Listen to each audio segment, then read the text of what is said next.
Selanjutnya yang menyebabkan doa tak terjawab dari sebab matinya hati, qultum annal mauta haqqun wa lam tasta'iddu lahu. Kamu berkata, kamu yakin bahwa mati adalah sesuatu yang benar, tapi kamu tidak pernah punya persiapan untuk mati. Padahal menurut logika, orang yang akan bepergian jauh tentu dia harus mempunyai bekal yang cukup. Semakin jauh jarak perjalanan yang akan ditempuhnya, semakin banyak perbekalan yang harus dibawanya.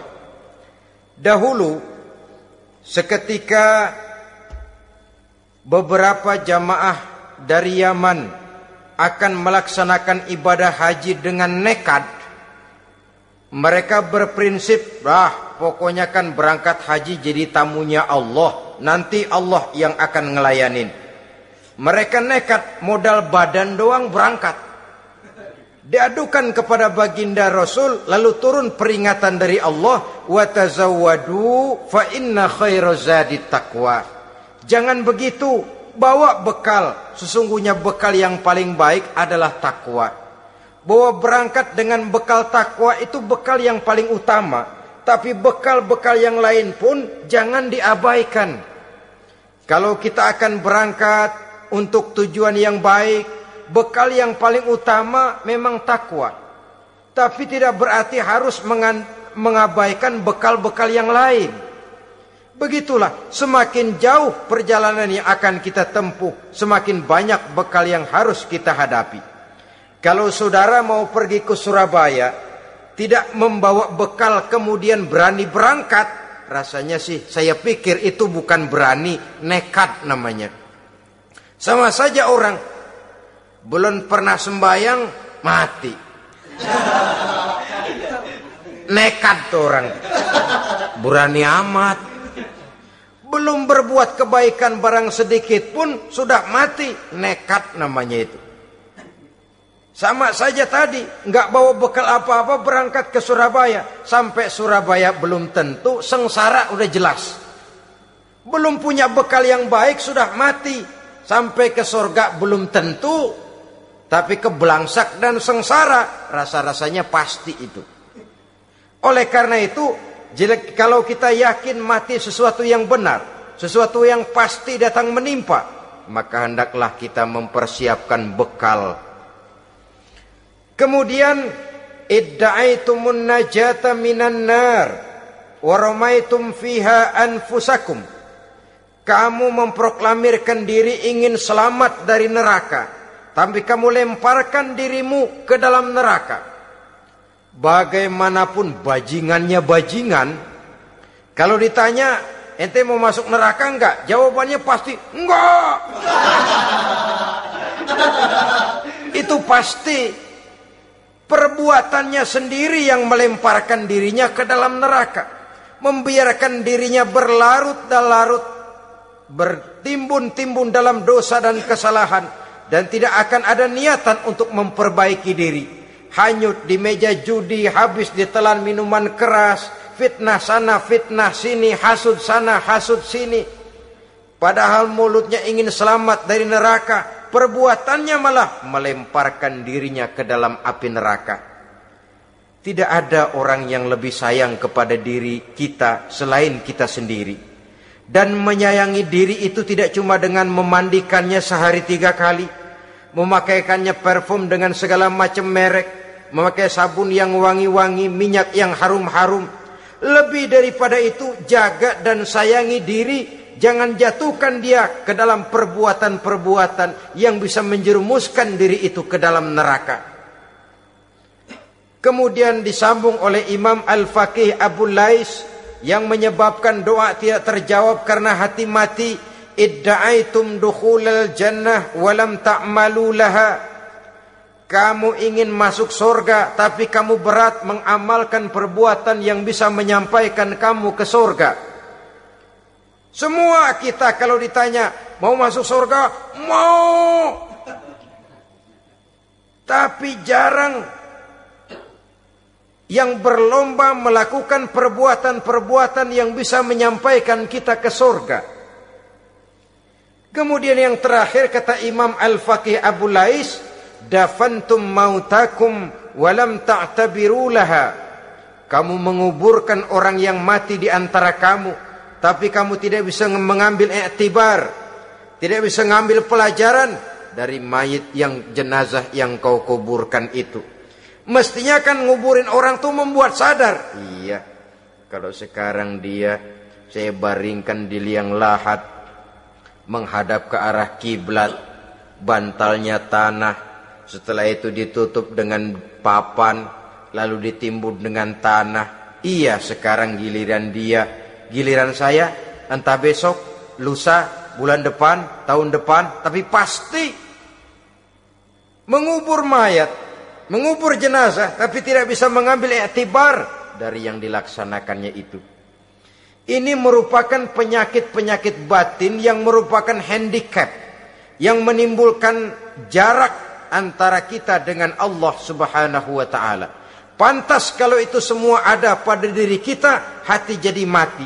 Dari hati yang mati, doa tidak akan tembus. Kita tidak lagi akan diperdulikan oleh Allah Subhanahu wa ta'ala. Dan itu sekali lagi kemalangan yang terbesar dalam kehidupan kita. Bagaimana jalan keluarnya? Pertama, memperbaiki batin kita, menyelamatkan diri daripada penyakit-penyakit yang bisa mematikan hati seperti yang sudah saya sebutkan tadi. Yang kedua, berdoa dengan adab, sehingga tata cara di dalam kita bermohon kepada Allah Subhanahu wa ta'ala dibicarakan secara khusus oleh Al-Imamul Ghazali dalam kitab Ihya beliau yang disebut adabud doa. Adab di dalam kita melaksanakan doa kepada Allah Subhanahu wa ta'ala. Setelah batin ini bersih dari penyakit-penyakit hati yang bisa menyebabkan hati jadi mati, berdoalah kita kepada Allah. Bagaimana adabnya? Kata Imamul Ghazali rahimahullah, yang pertama hendaklah ia di dalam berdoa itu memilih waktu yang mulia. Minal awqatis syarifah, kata beliau.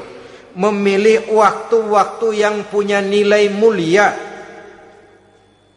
Ramadan dalam 1 tahun, Jumat dalam tiap minggu, sepertiga malam yang akhir pada setiap hari. Waktu-waktu yang punya nilai mulia. Walaupun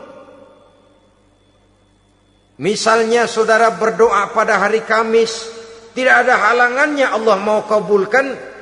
Ini tidak berarti bahwa kalau sudah berdoa hari Jumat lalu hari Kamis tidak mau berdoa, tidak. Lebih memilih mengintai waktu-waktu yang punya nilai mulia. Lailatul Qadar sekali dalam setahun. Waktu-waktu yang punya nilai mulia. Logikanya begini, saudara-saudara. Kalau kita datang ke rumah seseorang, tujuan utama kita minjem duit, yang paling pertama kita perhitungkan tanggal berapa nih? Kan itu toh, tanggal berapa? Kalau tanggal 20 atuh minjem duit, orang lagi ngap-ngapan, boro-boro dia bisa minjemin, dia sendiri mungkin lagi pusing.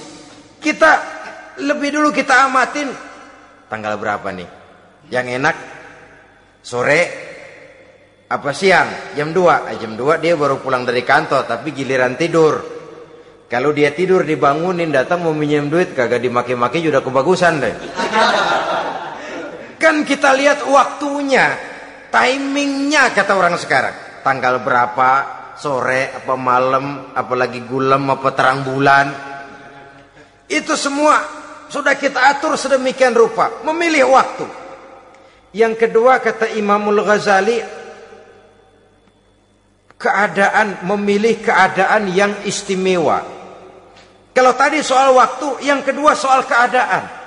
Ada situasi-situasi di mana doa itu diijabah oleh Allah Subhanahu wa taala. Di antaranya kata Imam Abi Hurairah, "Inda zahfis sufuf fi sabilillah." Pada waktu mengatur barisan perang membela agama, di situ doa kabul. Inda nuzulil ghais, ketika turun gerimis, di situ doa makbul.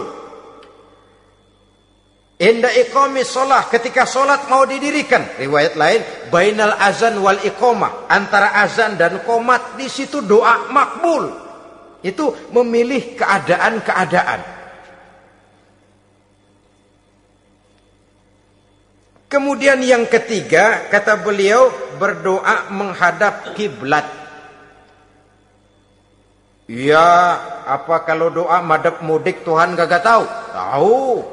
Tuhan gak dengar? Dengar. Cuma lebih etis. Lebih etis kalau kita berdoa menghadap ke arah kiblat. Saudara-saudara kaum muslimin rahimakumullah. Yang keempat, hifdzus shaut, menyederhanakan suara. Tidak terlalu keras, juga tidak terdengar orang lain, apalagi kalau doa kita diaminkan oleh orang lain. Tidak usah terlalu keras. Kenapa? Karena Allah yang kita meminta kepadanya bukan zat yang tuli, bukan zat yang buta, bukan zat yang tidak dengar, bahkan Dia Maha dengar. Juga tidak terlalu seperti orang berbisik-bisik, apalagi kalau doanya doa bersama-sama. Tapi kadang-kadang terdorong oleh husnuzon dari para makmum saja. Tidak peduli apa yang dibaca oleh imam, yang kedengaran cuma amin aja gerengan. Amin, amin, amin, amin, amin, amin.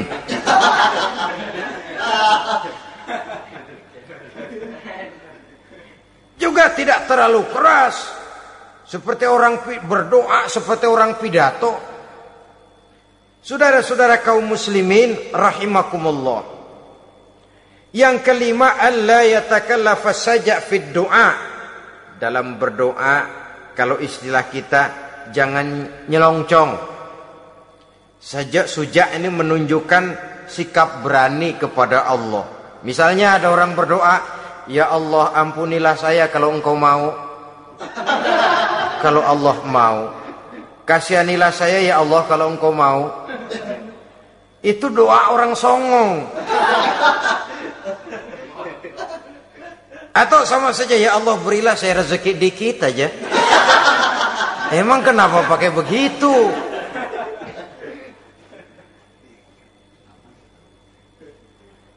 Allah yatakallafa saja fid du'a. Yang keenam, kata Imamul Ghazali, at-tadarru' wal khusyu', dengan tadarru' dan khusyuk, dengan sikap tawadu, benar-benar ya seperti kitalah kalau datang memang menghajatkan pertolongan dari seseorang, segala action kita atur supaya hajat kita itu kabul, kan begitu. Kadang-kadang istilah orang kalau perlu ngesor mah ngesor dah, yang penting permintaan dikabulkan, gitu saja.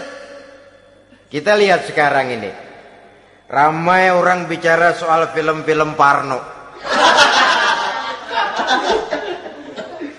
Kelihatannya pendatang-pendatang baru pokoknya asal bisa main dah, bugil ya bugil dah. Yang penting nyohor, bisa tampil. Walaupun dalinya semua sama, mula-mula cuma iseng. Adegan panas bagaimana? Kalau tuntutan skenario apa boleh buat? Apa boleh buat? Emang nggak bisa milih. Setelah film beredar baru saya juga jijik ngelihat, lah tadi kemana waktu bikin? Udah jadi baru jijik, bikinnya merem memang itu.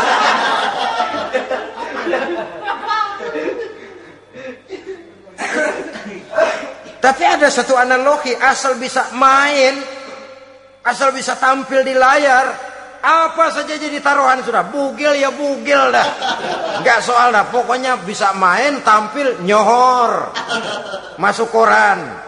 Udah seperti kata-kata orang Arab, bul ala zamzam fatu'raf. Kalau pengen terkenal, kencingin sumur Zamzam. Artinya apa? Bikin yang aneh-aneh, yang orang nggak kerjain, ntar ngetop. Yang ngetop lempengan jeleknya. Sumur Zamzam dikencingin, kan nyohor itu. Sedunia orang kenal. Kenapa? Gila. Saudara-saudara kaum muslimin rahimakumullah. Sangat kita sayangkan kalau lalu orang berlomba-lomba dengan cuma modal paha mulus, wajah cantik, dimauin apa saja mau lalu bisa tampil. Akibatnya yang jadi korban adalah anak-anak kita. Disuguhi tontonan-tontonan yang meracuni jiwa mereka. Walaupun akibatnya barangkali ya lain seperti band orkes dengan film memang akibatnya tidak langsung ya. Kalau band orkes akibatnya langsung, dia bisa berantem di tempat lokasi. Film orang nonton tahu dia di tempat itu bukan di tempat itu dia praktek, pulang jadi pikiran dia. Tadi serem ya. Ntar kalau udah kesempatan kita praktek. Ntar ngancemnya itu yang gak enak. Tapi yang saya analogkan dengan persoalan kita, tingkah pola artis apapun dilakukan asal bisa main. Nah itu tuh, asal dapat kesempatan acting. Dalihnya ya tuntutan skenario lah, iseng lah, macem-macem lah. Tapi yang jelas satu target, saya harus dapat kesempatan main. Untuk sampai ke situ cara apa saja harus saya tempuh. Tidak peduli harus menginjak-injak norma dan budaya bangsa yang luhur. Tidak peduli harus bertentangan dengan kaidah agama. Tidak peduli hasilnya meracuni umat masyarakat, terutama generasi muda. Yang penting kan ngetop. Saudara-saudara, baiklah ya, itu soal lain. Tapi soal kita ialah at-tadarru wal khusyu'. Bermohon kepada Allah dengan tadarru, khusyuk dan tawadhu. Seperti kalau kita mau bermohon kepada seseorang, kita merendahkan diri. Pak, saya memang orang gak mampu pak. Utang saya udah selebar kampung pak.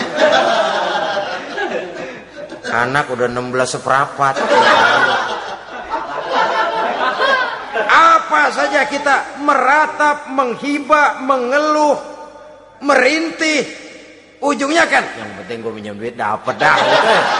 Apa kayak diomongin, pokoknya pulang bawa duit, itu saja. Itu strategi manusiawi. Kalau ini kita adakan konteks, oh iya, kepada Allah lebih lagi kita tadarru, khusyuk, tawadhu.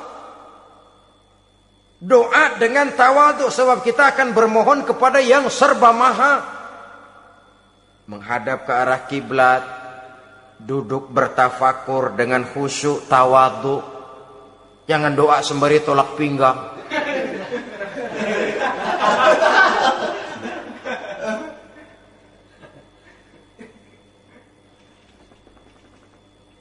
Yang ketujuh kata Imamul Ghazali, ayyujzimad du'a wa yuqina bil ijabah. Hendaknya dia menjazamkan doanya itu dan yakin bahwa doanya akan dikabulkan oleh Allah. Sebab kata Nabi, innallaha la yaqbalu du'aan min qalbin ghafilin lahin. Allah subhanahu wa ta'ala tidak akan menerima doa dari hati yang lalai dan main-main. Doa ke orang ogah-ogahan.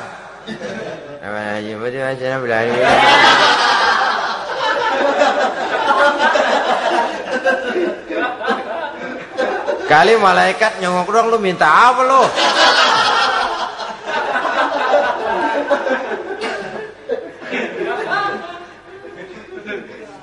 Seperti tadi itu, kita datang mau minjem duit sama orang, ngomongnya ogah-ogahan. Minjem duit dikasih syukur enggak, ya udah. Ya enggak dah, enggak dikasih sudah. Kenapa? Mintanya begitu. Enggak serius dan enggak yakin bahwa doanya akan dikabulkan. Kalau kita sudah punya keyakinan, jangan-jangan doa saya enggak diterima Allah. Enggak. Kata Allah, ana inda zanni abdi bi.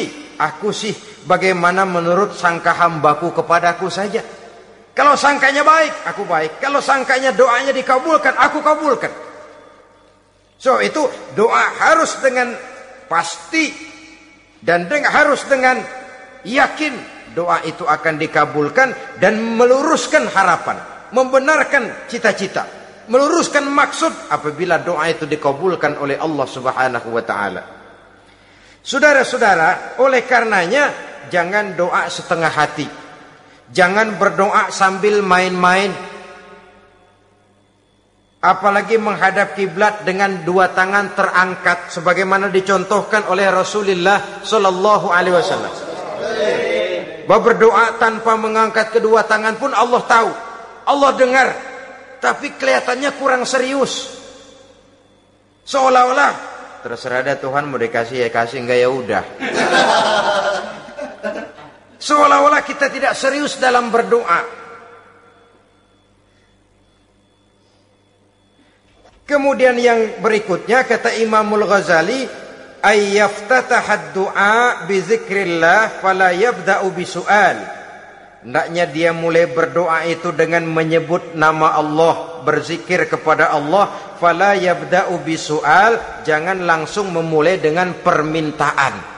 Ini tata krama etisnya. Sama juga orang kirim surat, salam sejahtera kami haturkan, padahal mah nggak ada itu juga nggak apa-apa. Itu kan maksud mukaddimah saja. Besar harapan kami semoga Bapak dan sekeluarga di sini pun berada dalam keadaan sehat walafiat. Selanjutnya kami telah dengar dari berbagai teman tentang kedermawanan Bapak, tentang bantuan Bapak di berbagai bidang yang menyangkut sosial pendidikan. Sehubungan dengan itu maka kami bermaksud mengajukan permohonan. Baru masuk itu mah 15 kalimat kesonoin, urusan lain. Intinya sehubungan dengan itu kami bermaksud memohon kepada Bapak. Kita mulai, salam sejahtera kami haturkan, bersama ini pula kami, macam-macam lah. Sama juga seperti tadi itu, kita datang mau minjem duit, datang karena kita tahu datang habis bulan, malam terang bulan, udaranya sejuk, ngobrol lah kita, dapet teh, apa kabar Pak? Baik. Aduh Bapak sih untung dah Pak, kayak pemurah lagi. Saya tahu Bapak banyak nyumbang di mana-mana, di Angon aja tuh orang di Angon.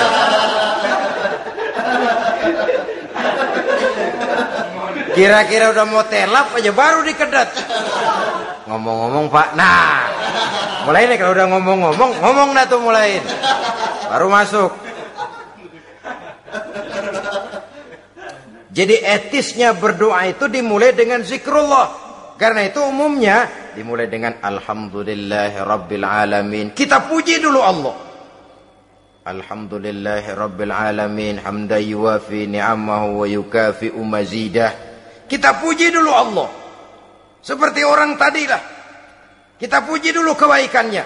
Walaupun pada akhirnya kita minjem duitnya. Sebenarnya Allah nggak perlu dipuji toh. Dipuji atau tidak Allah tetap termulia. Ini etis manusia. Allah tidak berharap untuk dipuji oleh manusia. Allah tidak untung seluruh alam memujinya. Manusia mau muji atau tidak itu urusan manusia sendiri.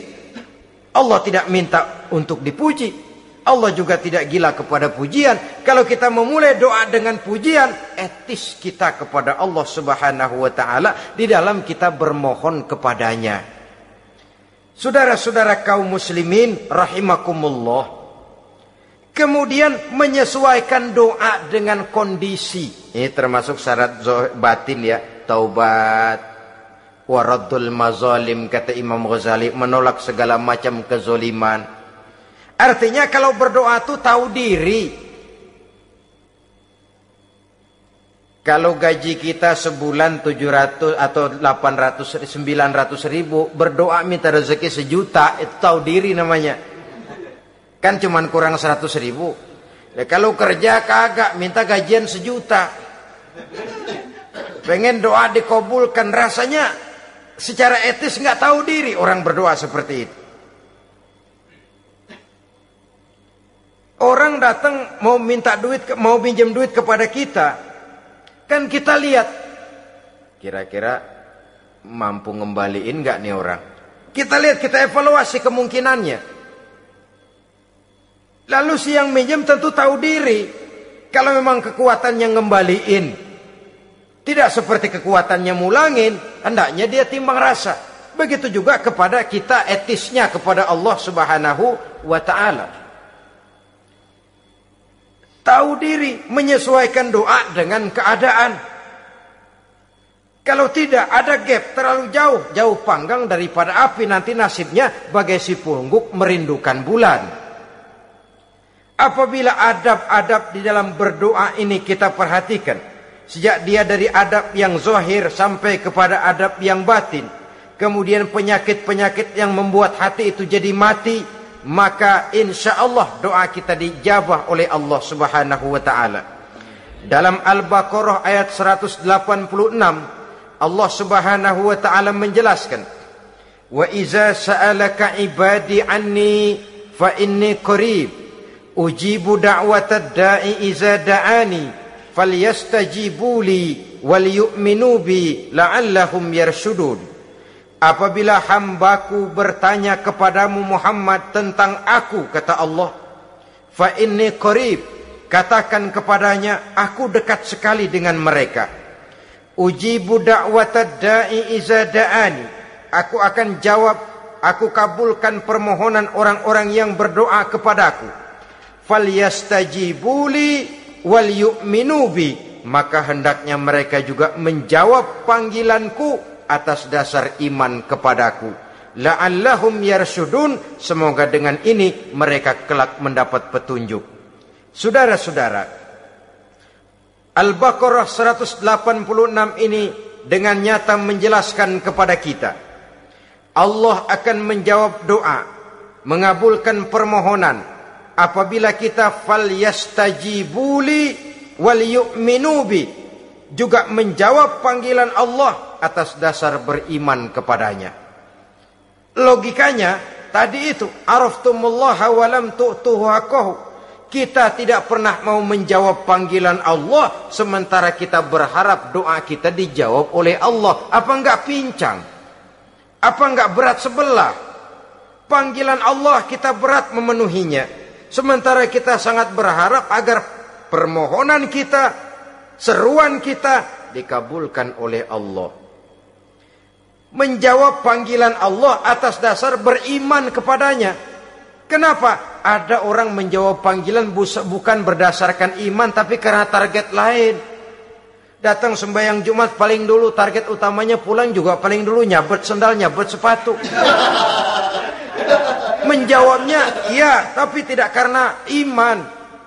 Jadi apabila kita rajin menjawab panggilan Allah atas dasar beriman kepadanya, maka seruan, permohonan, doa niscaya dikabulkan olehnya. Ini saja, mudah-mudahan ada manfaatnya. Terima kasih atas segala perhatian. Mohon maaf atas segala kekurangan. Usikum wa nafsi bitaqwallah. Wassalamualaikum warahmatullahi wabarakatuh. Waalaikumsalam.